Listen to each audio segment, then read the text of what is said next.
sous peu, là, dans les minutes qui arrivent. Donc on vous expliquera après les démarches exactes pour passer cette frontière, pour les voyageurs que ça peut intéresser. Donc voilà, tout ce que je sais déjà pour l'instant, c'est qu'il faut qu'on trouve des dollars américains. Donc partout au Belize, on peut payer avec des dollars américains ou des dollars bélysiens, mais visiblement c'est quand même beaucoup plus facile d'utiliser des dollars américains.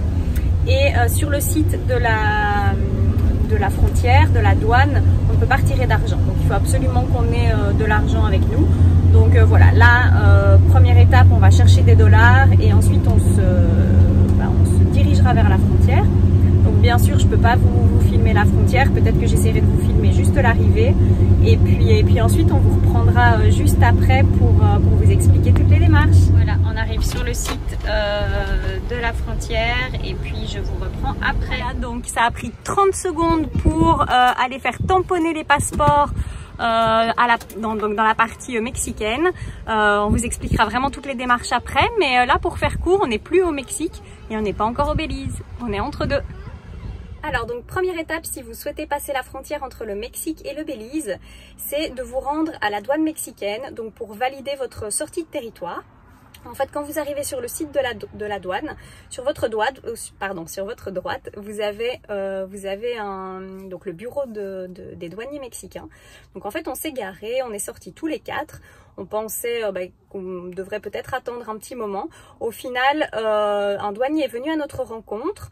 Il a pris nos 4 passeports, il a tamponné et puis nous a rendu les passeports en 30 secondes, c'était fait. Donc ça a été vraiment très rapide. Par contre, une chose très importante pour les voyageurs justement qui souhaitent passer cette douane, gardez bien vos preuves de paiement de la taxe d'immigration que vous avez payée à votre arrivée au Mexique.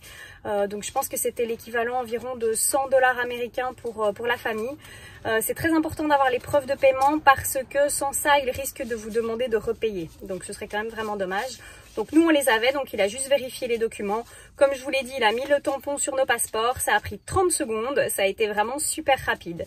Donc là on est dans une zone qu'on appelle Free Area. Donc en fait c'est une zone neutre, on n'est plus au Mexique mais on n'est pas encore au Belize. Donc la prochaine étape, nous allons passer à la fumigation. Donc au Belize, ça coûte 10 dollars bélysiens, donc plus ou moins 5 dollars américains.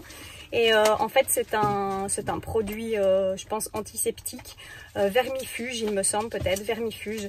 En fait il pulvérise le camping-car. Je suis pas certaine que ça soit très efficace, mais voilà, ça leur donne peut-être bonne conscience, je ne sais pas. Quoi qu'il en soit, c'est obligatoire. Donc voilà, prochaine étape, la fumigation. Voilà, alors là nous sommes à la fumigation, donc je ne sais pas si vous voyez, donc le monsieur nous a dit de rester 10 secondes. Donc voilà, on est imprégné d'un produit antiseptique, je suppose. Et puis voilà, on va aller payer juste au bureau là tout de suite. Bien évidemment, au moment où on doit sortir pour aller faire les papiers d'immigration, il pleut. Comme on dirait en Belgique, il drache.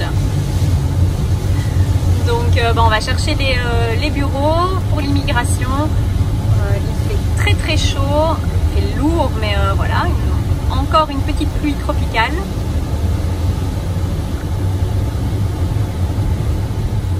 Et en fait après ça, ce sera déjà fini. Donc on verra combien de temps ça dure ici, mais en tout cas pour l'instant ça a été super rapide. Je pense que ça doit faire 10 minutes qu'on est sur le site de la frontière. Voilà, alors nous avons donc rempli toutes les formalités administratives à l'immigration. Ça a été vraiment très facile. Je pense qu'à mon avis, ça doit être... pour l'instant en tout cas, c'est la douane la plus facile qu'on ait eu à passer. Et puis je pense que par la suite aussi, ça risque de se corser un petit peu, mais cette douane était vraiment très facile. Donc vous entrez dans le bureau de l'immigration. Tout de suite sur votre droite, le monsieur nous a donné donc des petits documents à remplir. Les documents usuels avec la raison du voyage, combien de temps on compte y rester, d'où on vient, le pays de naissance, numéro de passeport, ce genre de choses. Une fois qu'on a rempli les petits documents, on se dirige donc vers le bureau donc vraiment de l'immigration. Donc elle, avec ça, elle prend le passeport, ce papier et puis elle valide le tout. Elle nous met le tampon. Alors si vous êtes à pied, voilà, c'est tout ce qu'il y a à faire. Nous, on avait le véhicule, donc on s'est rendu donc, au bureau spécifique pour les véhicules. Donc là, on a fait l'importation du véhicule pour le Belize. Une fois qu'on a eu ce document, on est sorti. Là, à l'extérieur, il y a un autre douanier qui est venu vers nous, qui nous a rempli un petit papier. Et là, on paye justement la taxe d'importation du véhicule qui a coûté 30 $ bélysiens. Donc ça fait 15 $ américains, c'est pas cher du tout, en sachant que nous, donc pour les personnes physiques, on ne paye rien du tout. Donc pas de taxe d'immigration, donc contrairement au Mexique où c'était quand même assez cher. Donc une fois qu'on a tous les papiers donc attestant qu'on a bien payé la taxe pour le véhicule d'importation, donc on peut se diriger vers vraiment la douane. En fait, on y passe avec le véhicule. Ils ont repris donc le passeport de CED parce que c'est lui le conducteur, donc c'est lui qui a le tampon également pour le véhicule. Et là, en fait, ils peuvent fouiller le véhicule. Normalement, ils le font. On n'a pas le droit de faire passer des légumes, des fruits. Donc moi, il me restait quelques mandarines et des pommes.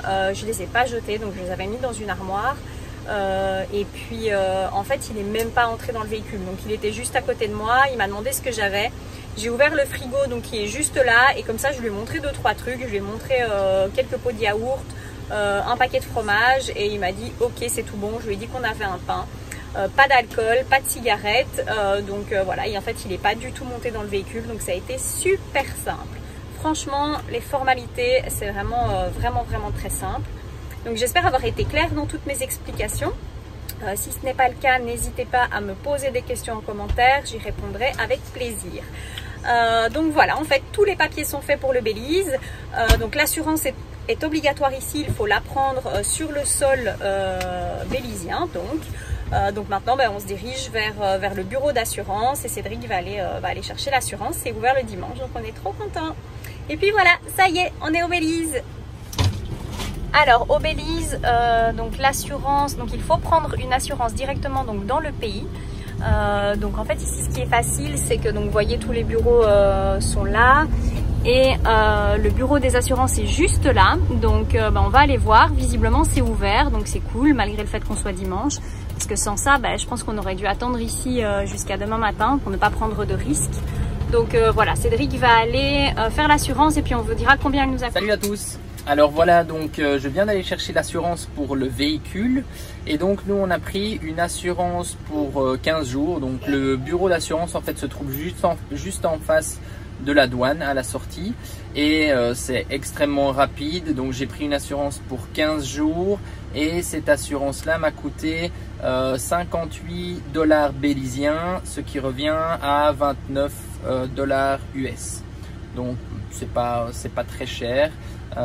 Et voilà, ça nous permet de circuler librement dans le pays. Donc juste une dernière petite précision, donc je me souviens plus, du coup j'avais regardé l'heure et maintenant je me rappelle plus, mais on n'a pas mis tout à fait, je pense qu'on a mis moins d'1 heure pour faire absolument toutes les démarches, donc sortir du Mexique, donc valider en fait notre sortie du territoire du Mexique, toutes les démarches à la douane bélysienne pour nous et pour le véhicule, la fumigation, et aussi on a compté dans le temps donc on a passé ici sur le site de la douane, on a également compté l'assurance. Bon, franchement l'assurance ça a aussi pris 5 minutes. En fait au final c'est plutôt d'aller d'un endroit à l'autre, à chaque fois ça nous a fait perdre 5 minutes, mais on a mis moins d'1 heure pour faire l'ensemble, donc c'est vraiment super rapide.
cochon.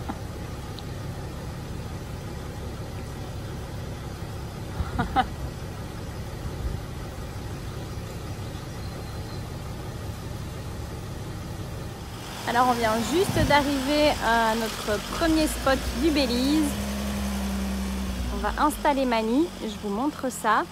Donc il s'agit du Yellow Green Vireo Campsite. Voilà, j'ai ouvert la barrière. Donc en fait on est dans une réserve. On est vraiment en plein milieu de la jungle. Il y a une lagune juste de l'autre côté, c'est très très joli. Et en fait là-bas il y a une hacienda.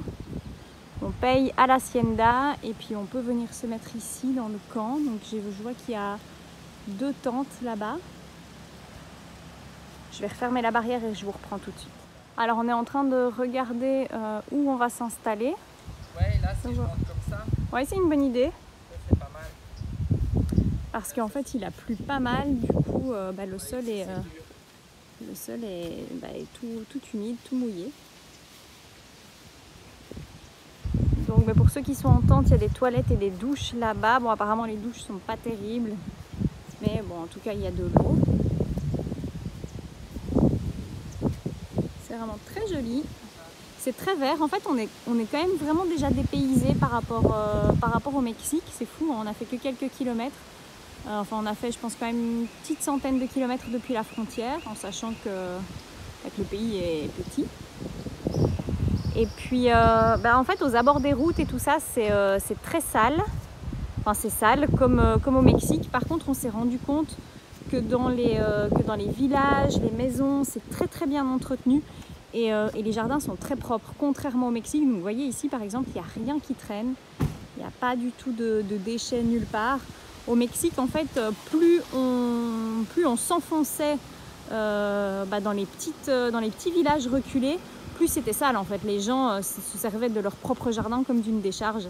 C'était vraiment d'une tristesse. Et en fait ici pas du tout. Les gens prennent soin de leur maison. Après voilà, comme je vous le disais, au bord de la route, je pense que vous aurez vu des images tout à l'heure, c'est aussi très sale, hein. Je pense que mis à part au Costa Rica, il faut que je me prépare à ce que ça soit comme ça un peu partout en Amérique centrale. Mais j'ai été quand même agréablement surprise du reste. Voilà, donc je vous montre, c'est vraiment très très mignon.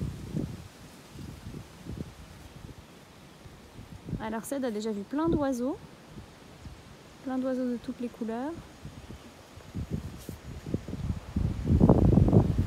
Et voilà, je pense qu'on va être plutôt bien là pour cette nuit. J'essaie d'être en train d'installer ma lit.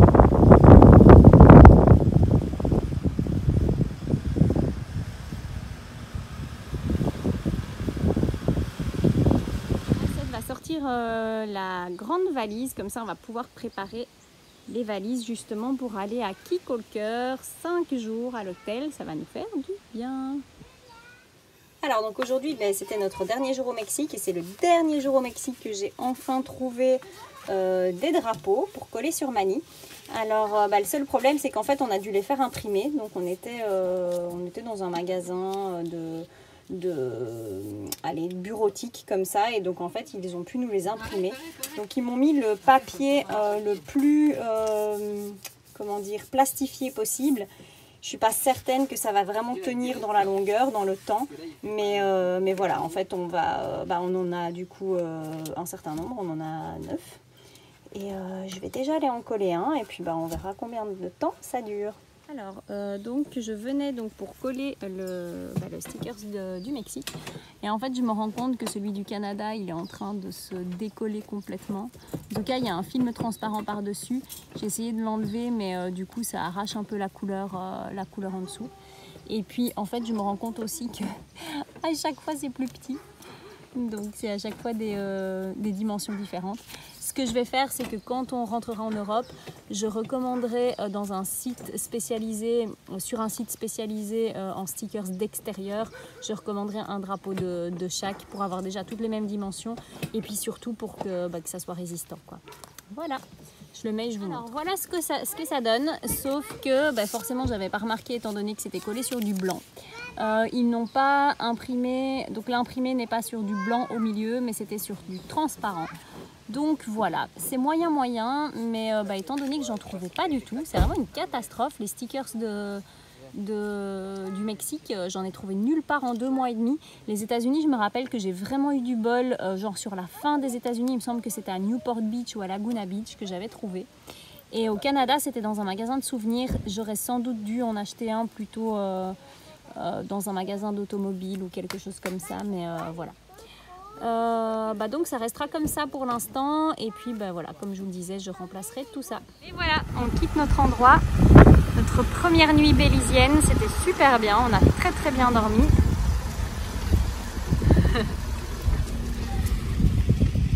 Bye bye.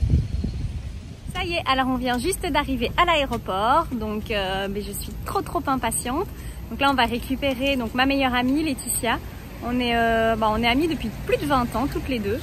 Son mari Vincent, qui est aussi le parrain de Violette, et Théo, donc je suis sa marraine, mon petit filleul d'amour. Je suis trop contente de les retrouver, ça fait tellement longtemps. Et puis voilà, là on les attend, et puis on a trop hâte de les serrer dans nos bras.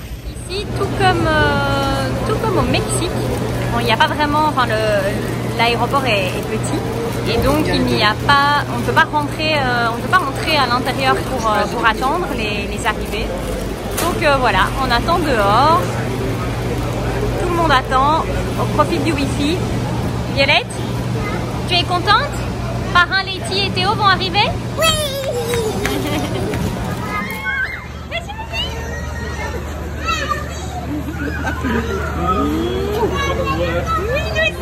Mon amour, mon bébé.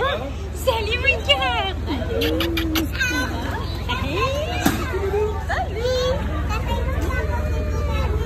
Oui, vous. Ça va mon amour? Tu fais un bisou à Théo? Fais-lui un gros bisou.